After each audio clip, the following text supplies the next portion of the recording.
Good morning दोस्तों, मैं संदीप आप सभी का अपने यूट्यूब चैनल मास्टर पाठशाला में स्वागत करते हैं। जैसा कि आप थंबनेल देख रहे हैं, हमने लास्ट वीडियो डाला हुआ था अनुसूचियों पर। आज उसका सेकंड पार्ट आया है, पार्ट 2। हमने लास्ट वीडियो में देखा हुआ था कि अनुसूची 1 से लेकर के 7 तक, उसके आगे हम आज देखना चाहते हैं अनुसूची नंबर 8 से चलते हैं 12 तक। लेकिन उसके पहले हम ये बात कहना चाहते हैं कि यदि हमारा पिछला वीडियो यदि आपको पसंद आया हो तो उसे देखें, और यदि नहीं देखा है तो उसे पहले जाकर के देख लें। देखने के बाद उसमें जो भी कमियां हों या जो भी खूबियां हों आप कमेंट बॉक्स में ज़रूर मेंशन करें। तो चलिए स्टार्ट करते हैं। हमने कल देखा था पहले सूची में क्या था, राज्य तथा संघ राज्य क्षेत्र एवं उनके नाम में परिवर्तन। राज्य क्या था इसे भी हमने अच्छे से बताया था। राज्य होने के लिए कुछ मूलभूत तत्व होते हैं, जैसे कि भूमि होनी चाहिए और जनसंख्या होना चाहिए, और साथ ही में सरकार इन सब में सबसे मुख्य बात है, उन सब के पास संप्रभुता होनी चाहिए। ये संप्रभुता शब्द क्या है इसको भी हमने अच्छे से बताया था, एक्सप्लेन भी किया था। संप्रभुता का अर्थ ये होता है कि जो भी निर्णय है स्वविवेकी होना चाहिए। अपने जो इच्छा के अनुसार हम निर्णय लेते हैं, इसमें किसी बाहरी शक्ति का कोई भी दबाव नहीं होता है, इसे बोलते हैं संप्रभुता। और जब ये चारों तत्व किसी भी राज्य के पास होते हैं तभी वो राज्य कहलाता है। यदि जिसके पास संप्रभुता नहीं है फिर उसे हम राज्य नहीं कह सकते। अभी आपके पास एक प्रश्न आ रहा होगा तो फिर यूपी बिहार क्या है या महाराष्ट्र क्या है। तो आपने न्यूज़पेपर में पढ़ा होगा, हर पल यही लिख के आता, कोई भी खबर आती है तो यूपी प्रांत, पंजाब प्रांत, तो ये सब क्या है, प्रांत है, राज्य नहीं कह सकते। जो कि राज्य व्यवस्था की परिभाषा के अनुसार इन्हें हम प्रांत कहते हैं, ना कि राज्य। अपने बोलचाल की भाषा में या फिर तकनीकी रूप में इसे प्रयोग कर लेते हैं कि राज्य कहते हैं, लेकिन वास्तव में ये राज्य ना होकर के एक प्रांत होते हैं। अब संघ क्या शब्द है इसे भी हमने अच्छे से बताया था। संघ का शब्द ही होता है कम से कम सहयोग। कम से कम तो 2 बॉडी ही होंगी, कम से कम 2 लोग तो होंगे ही। तो अपने यहाँ भी है ना 2 लोग, एक है केंद्र, दूसरा है राज्य।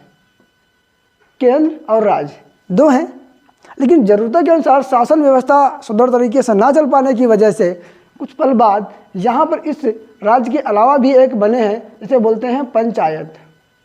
पंचायतों का भी गठन किया गया है। और उसके बाद हमने एक वेतन को भी देखा था। वेतन के बारे में भी अच्छे से हमने पढ़ा था। वेतन किसके बारे में था, जैसे राष्ट्रपति था, उपराष्ट्रपति था, लोकसभा अध्यक्ष और राज्यसभा अध्यक्ष और उसके जो सभापति होते हैं उनके और उनके सदस्य होते हैं उनके बारे में बात करी थी। साथ ही साथ में उच्च न्यायालय और उच्चतम न्यायालय के न्यायाधीशों की भी बात करी थी। और एक भारत के नियंत्रक के महालेखा परीक्षक जिसे हम CAG बोलते हैं, कंप्यूटर ऑडिटर जनरल, उसके बारे में भी बात करी थी। इन सब के वेतन की बात करता है अनुसूची नंबर 2। अनुसूची नंबर 3 के बारे में भी बात किया था हमने।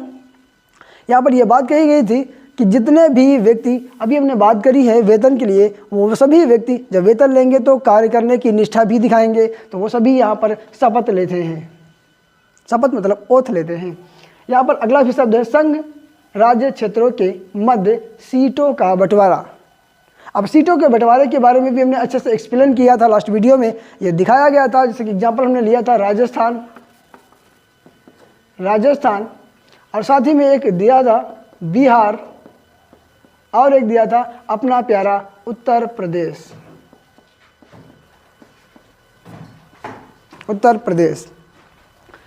जबकि राजस्थान में हमने बताया था कि लगभग 10 सीटें हैं, और बिहार में बताया था 5 सीटें हैं, और उत्तर प्रदेश में 31 सीटें हैं राज्यसभा की। ये किस तरह से सीटें बढ़ रही थी ये बात भी हमने बताई थी। ये सब बढ़ रही थी किसके अनुसार, जनसंख्या के अनुसार। अब ये जनसंख्या किस तरह से सीटें बढ़ती है आपको भी ज्ञात है, और हमने भी लास्ट वीडियो में बताया था कि हर 10 वर्षों पर जनगणना होती है, और जनगणना के अनुसार ही यहाँ पर सीटों का आवंटन किया जाता है। जैसे जैसे जनसंख्या बढ़ती जाती थी वैसे ही यहाँ पर सीटों का आवंटन बढ़ता जा रहा था। लेकिन 1971 के बाद जब जनगणना हुई, सरकार कांग्रेस की थी और इसकी रिपोर्ट 1972 में पेश की गई। उसके बाद यहाँ पर समस्या दक्षिण भारत के लोगों के साथ में हुई, क्योंकि इस गवर्नमेंट की पहले से ही पॉलिसी रही है कि जनसंख्या को सीमित किया जाए, अब कुछ हद तक इसे कंट्रोल किया जाए। ये पहले से इनकी पॉलिसी रही है, और ऐसा करने में दक्षिण भारत के लोगों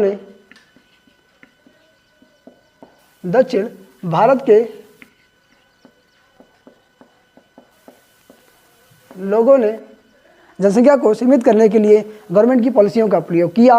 और वो प्रयोग करने के बाद अब आकर के ये समस्या उत्पन्न हुई कि जब सीटें उत्तर भारत की ओर बढ़ती ही जा रही थी और दक्षिण भारत में कम होती जा रही थी, अर्थात इनकी सरकार में सहभागिता कम होती जा रही थी। ऐसे में दक्षिण भारत के लोगों ने कहा कि श्रीमान जी, हमने आपके पॉलिसियों का भी प्रयोग किया, लेकिन अब समस्या किसके लिए उत्पन्न हो रही? जब हमारी बात कहने के लिए केंद्र में कोई नहीं उपस्थित होगा तो हम क्या होंगे? दब के ख़त्म कर दिए जाएंगे, कुछ बचेगा क्या हमारे पास? अब सरकार भी सुन करके ऐसा लगा उसे कि नहीं, सही बात है, वास्तव में इन्होंने जनसंख्या को कंट्रोल किया है और दक्षिण उत्तर भारत के जो लोग हैं जनसंख्या को लगातार आशीर्वाद के रूप में बढ़ाते चले जा रहे हैं और उनकी जो सीटों की संख्या है वो भी बढ़ती चली जा रही है। तो जो भी संसद में आकर के बातचीत रखेंगे तो वो उत्तर भारत के लोगों के पास प्रभुता होगी और दक्षिण भारत के लोग अपनी बात भी कह नहीं पाएंगे, या कह पाएंगे तो मनवा नहीं पाएंगे। इसलिए गवर्नमेंट ने 1972 के टाइम पीरियड में जब सरकार थी इंदिरा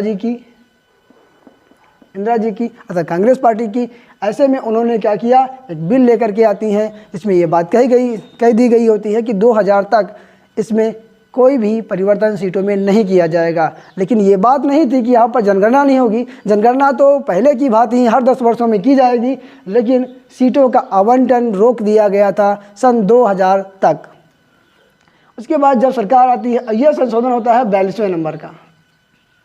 42वें नंबर का इंदिरा जी संविधान में संशोधन करती हैं और ये बात बोल देती हैं। फिर आगे की ओर 2000 के बाद 84वें नंबर का संविधान में संशोधन होता है, जिसे अटल बिहारी वाजपेयी जी ने अर्थात बीजेपी की सरकार में 2003 के बीजेपी की सरकार ने किया था। और ये बात कहते हुए कहा था कि 2026 तक, क्या कहा था, 2026 तक सीटों का आवंटन नहीं किया जाएगा, लेकिन जनगणना लगातार होती रहेगी। इससे अब हमें ज्ञात होता है कि आने वाले 2031 में जो जनगणना होगी तो शायद ही सीटों का आवंटन आगे की ओर होगा। तो ये हम आगे चल करके देखेंगे जब सीटों का आवंटन होगा। आगे की ओर देखते हैं, अगला पॉइंट है अनुसूची नंबर 5। इसी तरह से हमने खत्म किया था और एक्सप्लेन के साथ में अनुसूची नंबर 5 में दिया गया है अनुसूचित जात और अनुसूचित जनजाति, मतलब SC और ST, इनके बारे में भी अच्छे से हमने बताया था। और एक 6 नंबर अनुसूची जिसमें मिजोरम, मेघालय, त्रिपुरा और असम, यहाँ इन 4 राज्यों की जो भी अनुसूचित जाति या जनजातियाँ हैं उनके क्षेत्र के प्रशासन की बात करता है। इनको भी हमने अच्छे से बताया था। और साथ ही साथ में जो एक असल में कभी प्रश्न पूछ लेता है कि छठी अनुसूची में निम्न से कौन सा राज्य सम्मिलित नहीं है, तो वहाँ पर रख दिया जाता है इनको, तो गड़बड़ी हो जाती है जिसकी वजह से हम उसे डिफाइन नहीं कर पाते हैं। और ऑप्शन में रखता किसी और को नहीं, एक राज्य रख सकता है जिसका नाम है मणिपुर। हमने लास्ट वीडियो में बताया था इस मणिपुर को कैसे याद करना है कि ये छठी अनुसूची में नहीं है। यदि नहीं देखा है तो आप उसे देख लीजिएगा एक बार जाके। 7वीं नंबर सूची संघ राज्य क्षेत्रों के मध्य शक्तियों का बंटवारा, इसको भी हमने अच्छे से लास्ट वीडियो में बताया था। आज थोड़ा सा फिर से दिखा देते हैं।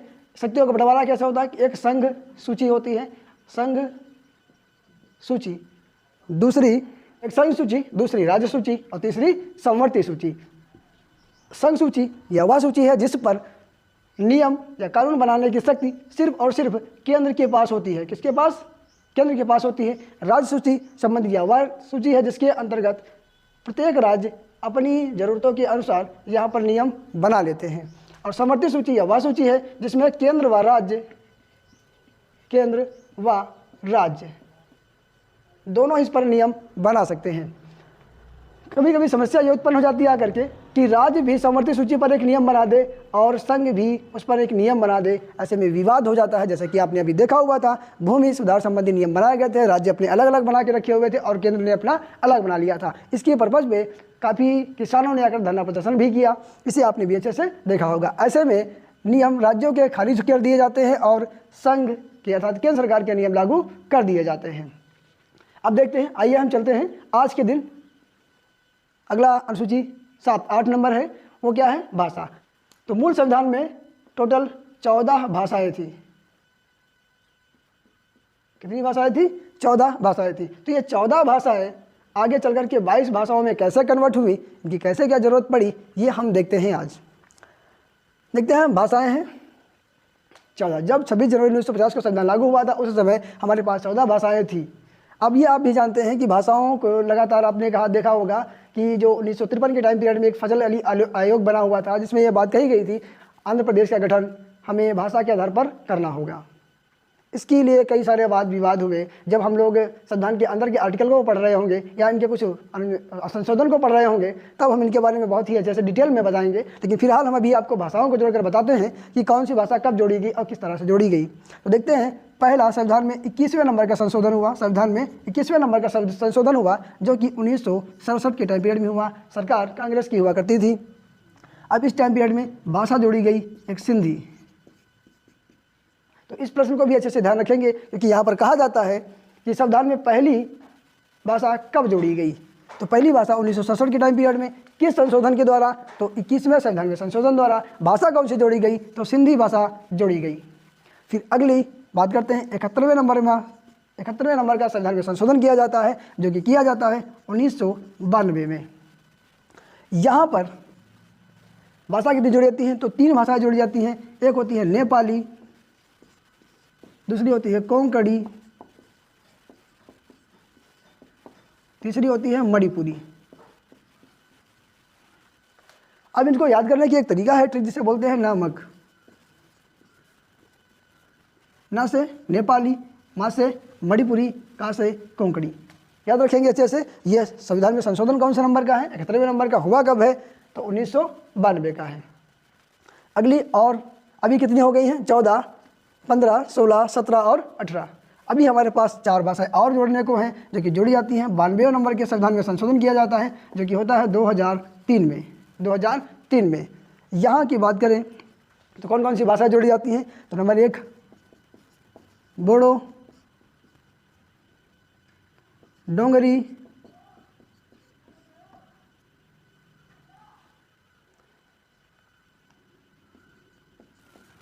मैथिली,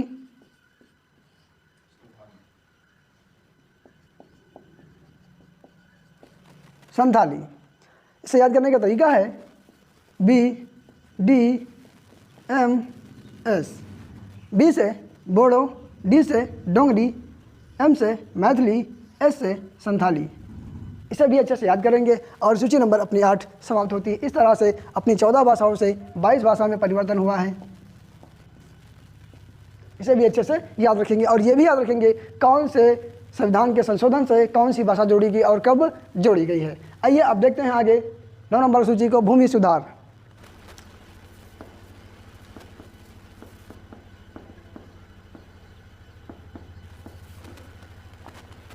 अनुसूची नंबर 9 को देखते हैं, लिखा हुआ है भूमि सुधार। अब ऐसे में आप भी जानते हैं जब अपना मूल संविधान लागू हुआ था, ऐसे में भारत की अधिकतम भूमि कुछ जमींदारों के पास सीमित ही, लगभग 20% लोगों के पास हुआ करती थी। 80% जो लोग हुआ करते थे वो भूमिहीन ही हुआ करते थे। ऐसे में वो उनके अधीन कार्य किया करते थे। अब ऐसे में ज़मीन जिसके पास नहीं थी वो दूसरे की खेती में कार्य कर रहे थे। अब इनके पास समस्या ये थी कि खाने के लिए भी लाले लगे पड़े हुए थे।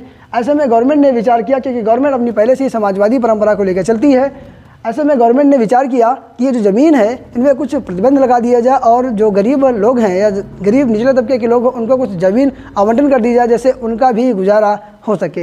ऐसे में गवर्नमेंट ने क्या किया, इनको एक प्रावधान लगाया और इसके तहत इनकी ज़मीनों को छोड़ करके, जैसे कि मान लिया जाए 10 एकड़, किसी भी ज़मींदार के पास 10 एकड़ से अधिक ज़मीन नहीं होगी। इसके अधिक जो भी ज़मीन होगी वो गरीब किसानों में बांट दी जाएगी। गरीब किसानों में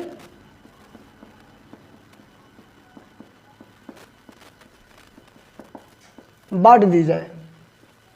ऐसे में जमींदार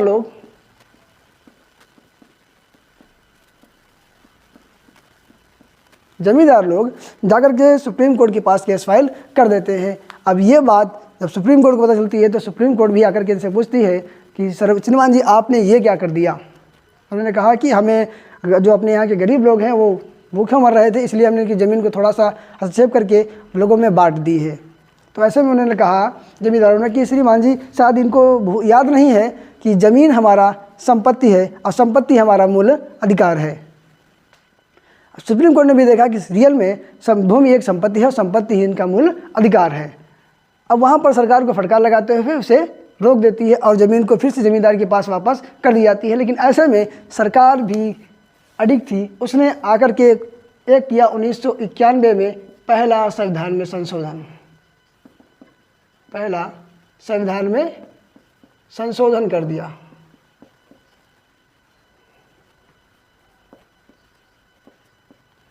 संशोधन किया और उसमें एक नया आर्टिकल 31B जोड़ दिया।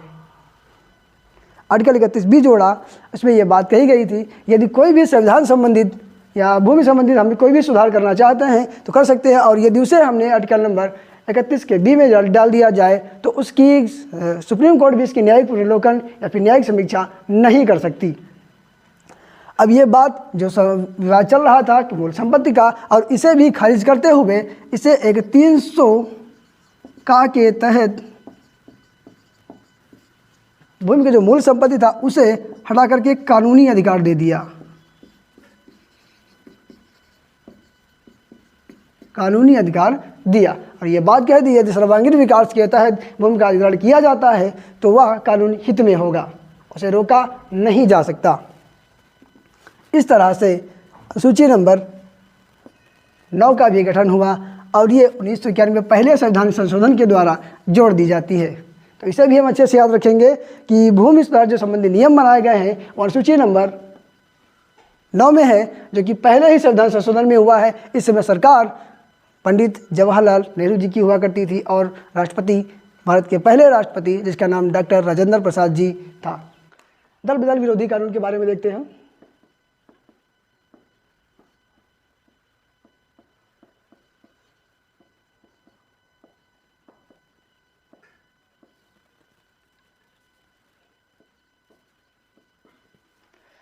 जैसा कि आप नाम से ही जान रहे होंगे, दल बदल। ऐसा ही केस आपको याद रहा होगा कि 1967 के टाइम पीरियड में एक हरियाणा सरकार के पास में एक व्यक्ति था जिसका नाम था गयाराम। इन्होंने एक ऐसा इतिहास बना दिया कि एक दिन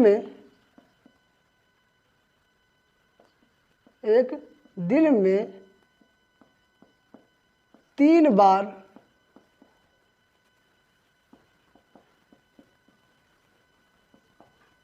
पार्टी को छोड़ दिया।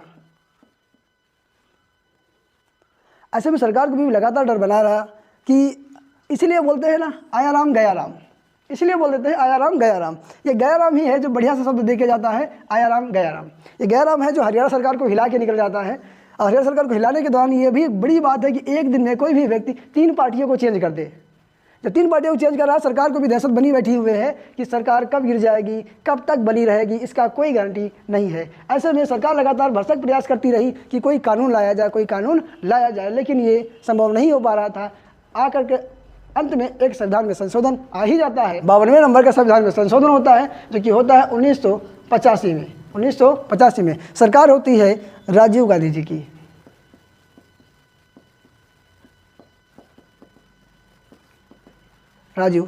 की। इससे में जब ये बिल आता है तो ये बात कही दी जाती है, आज छोड़ कर के जाना है तो जा सकते हो, लेकिन उसका कितना, पार्टी में जितना भी सदस्य होंगे उनका 1/3 सदस्य जाना होगा। 1/3 सदस्य एक साथ छोड़ कर के जाएंगे तो कोई दिक्कत नहीं है। यदि इससे कम जाते हैं तो उनकी सदस्यता रद्द कर दी जाएगी। अब अपने यहाँ भारतीय लोग भी बहुत बढ़िया लालची होते हैं, जैसा कि सभी लोग जानते हैं। लालच में कुछ भी करने को तैयार हो जाते हैं। तो यहाँ पर भी अभी तक मान गए थे ठीक है 1/3 जाना है तो कोई बात नहीं, हम 1/3 लेकर जाएंगे, खुद तो जाएंगे ही, अपने मित्रों को भी ले जाएंगे। एक पार्टी से चल के दूसरे पार्टी में प्रवेश कर जाते हैं।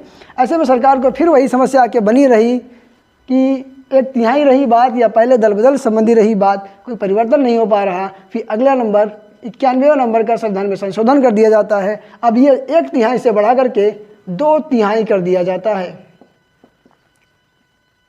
2/3 सदस्य यदि किसी भी पार्टी के 2/3 सदस्य जाना चाहते हैं तब ही उनकी सदस्यता बनी रह सकती है। यदि इससे कम गए तो फिर उनकी सदस्यता रद्द कर दी जाएगी। अर्थात वो सांसद हो या फिर विधायक हो, दोनों ही जाना चाहते हैं तो 2/3 सदस्य जाएं। यदि इससे कम जाते हैं तो फिर उनकी सदस्यता ही रद्द कर दी जाती है।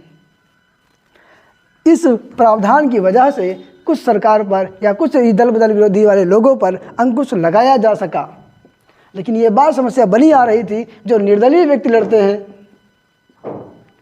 और जीत जाते हैं, ऐसे में इनके लिए भी ये कभी भी किसी भी पार्टी को ज्वाइन कर सकते थे, लेकिन ऐसा प्रतिबंध लगाया गया कि यदि आप निर्दलीय हैं कोई बात नहीं, लेकिन 6 माह के अंदर किसी ना किसी पार्टी का आपको सदस्य बनना ही होगा।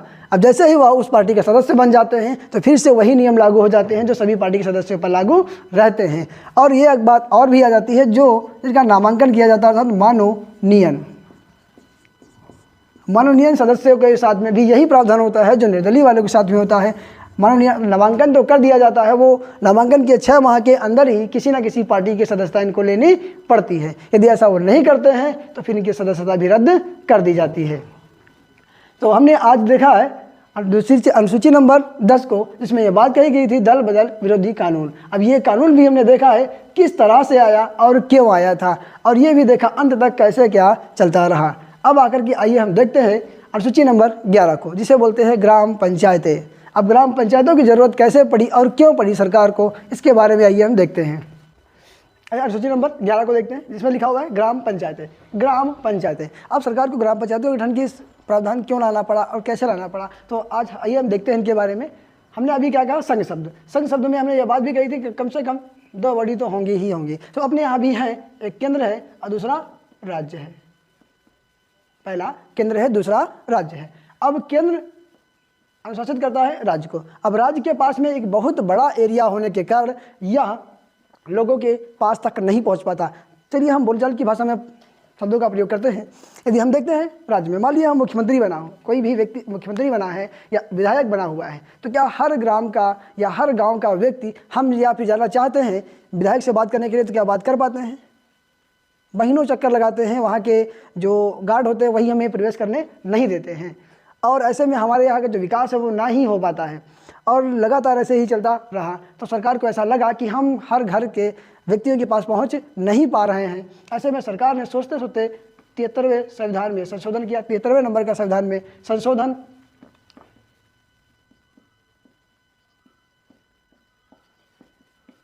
संशोधन किया, जो कि 1993 में किया। 1993 में किया और यह प्रावधान किया कि ग्राम पंचायतों का गठन कर दिया। ग्राम पंचायत का गठन कर दिया। यहाँ पर देखकर ऐसा लग रहा होगा संविधान में संशोधन किया गया है 73वें नंबर का, लेकिन शायद ही आपको याद रहा होगा, जब आपने संविधान को पढ़ा होगा तो एक आता है DPSP, जिसे बोलते हैं राज्य के नीति निर्देशक तत्व। यहाँ पर एक आर्टिकल भी पढ़ा होगा आपने, आर्टिकल नंबर 40, जिसमें गांधी जी ने पहले ही कर दिया था ग्राम पंचायत शब्द का प्रयोग किया हुआ है। तो उसी को बस ये राज्य निकाल करके बाहर दे देता है। और ये बात भी आप अच्छे जानते हैं, जो भी राज्य DPSP है अर्थात राज्य के नीति निर्देशक तत्व, इन सब के बारे में जैसे जैसे राज्य सक्षम होता जाता है वो निकाल करके हमें देता जाता है। वही काम यहाँ पर भी हुआ, ग्राम पंचायतों का भी गठन इसी के तहत ही हुआ है।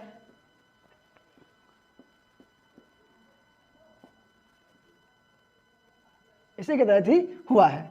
अब हम अपने पास में अब ग्राम पंचायत गठन करने के लिए 3 कंडीशन बनाई। एक तो जिला पंचायत, दूसरी ब्लॉक समिति या फिर समिति पंचायत,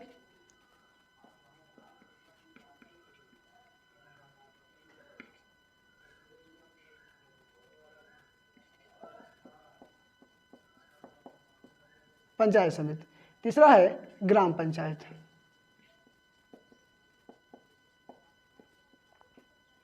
अब यहाँ से देखते ही हमें बहुत आसानी हो गई कि यदि हम मानते हैं किसी के पास में अपनी बात को कहने के लिए नहीं जा सकता कोई व्यक्ति, लेकिन इतना तो जरूरत है कि ग्राम प्रधान तो अपने पड़ोस में ही रहता है। अब हर व्यक्ति ग्राम प्रधान को अच्छे से जानता भी है, अपनी बात ग्राम प्रधान से कहने में भी वो सक्षमता महसूस करता है, तो आसानी से जाकर के अपनी बातों को कह पाता है। अब ये ग्राम प्रधान ही हमारी बात को लेकर के ब्लॉक स्तर पर अर्थात पंचायत समिति के पास पहुंच जाता है, वहाँ पर भी हमारी बातों को पहुँचा देता है। अब ये ब्लॉक भी जाकर के जिला पंचायत को अपनी बात को अवगत कराता है या अपने क्षेत्र के बारे में उसे बतलाता है या फिर बातचीत करता है उसके बारे में, और इस समस्याओं के बारे में भी उसको अवगत करा देता है। अब यही बात आगे ले जाकर के जिला पंचायत के जो सदस्य हुआ करते हैं, ये MLA के सहयोग से जाते हैं राज्य के पास, ये राज्य को अवगत कराते हैं और फिर राज्य उन पर कुछ ना कुछ नियम बनाता है और कुछ धनराशि का भी आवंटन करता है, जिससे कि वहाँ की जो समस्या हैं कुछ हद तक ख़त्म कर दी जाती हैं या फिर समाप्त कर दिया जाता है। तो देखें हम अनुसूची नंबर 11 को किस तरह से जोड़ा गया, क्योंकि सरकार हर व्यक्ति के पास पहुंच नहीं पा रही थी। इस वजह से सरकार को ऐसा लगा कि यदि हम इनका गठन नहीं करेंगे तो हमारे पास समस्या बनी हुई है। हम लोगों की भविष्य या लोगों की कल्पना या लोगों के सपोर्ट में जो हमारा मोटिव रहा है कि हम अपने समाज का उद्धार करेंगे, तो ऐसे में कर पाना संभव नहीं हो रहा था। इसलिए संविधान में संशोधन किया गया 73वें नंबर का और जोड़ा गया ग्राम पंचायतों को। और ग्राम पंचायतों को कैसे जोड़ा गया, वो 3 स्तरीय है। इसके बारे में भी आप अच्छे से देखेंगे क्योंकि यहाँ पर भी कई सारे संशोधन हुए और कई सारे वाद विवाद हुए। कुछ 3 स्तरीय बताए, कुछ 2 स्तरीय बताए, कुछ लोग 4 स्तरीय भी बताए। इनके नाम भी आपने सुन रखा होगा, जैसे कि केशवानंद आते हैं और गोपाल कृष्ण आते हैं, ऐसे अमर सिंह भी आती हैं और पी वी के राव भी आते हैं। तो जब हम इसके बारे में देखेंगे अनुच्छेद नंबर 40 या फिर इनके अंदर जाएंगे संशोधन के बारे में, तब हम इन सब के बारे में बहुत अच्छे से बताएंगे। लेकिन फिलहाल जो हम बता रहे हैं अपने अनुसूचियों के बारे में, उनको देखते हैं और आगे बढ़ते हैं।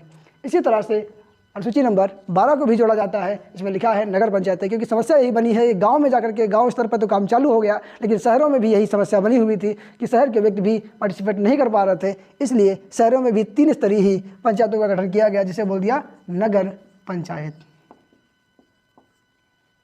नगर पंचायत में भी 3 स्तरीय बना दी गई है, नंबर 1, नंबर 2, नंबर 3। एक नगर पालिका, दूसरा नगर निगम, तीसरा नगर पंचायत।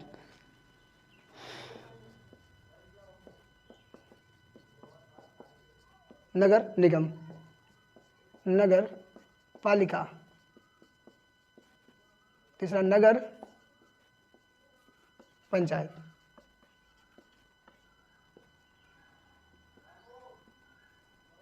इस तरह से अपनी अनुसूची 8 से 12 तक प्रवेश हुआ है। यह संविधान में संशोधन भी 73वें नंबर का ही हुआ है, जो कि 1993 में ही हुआ है।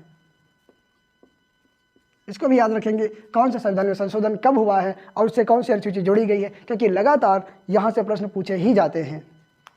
यदि क्लास आपको अच्छी लगी हो तो इसे लाइक करें, सब्सक्राइब करें और आगे शेयर भी करें। Thank you.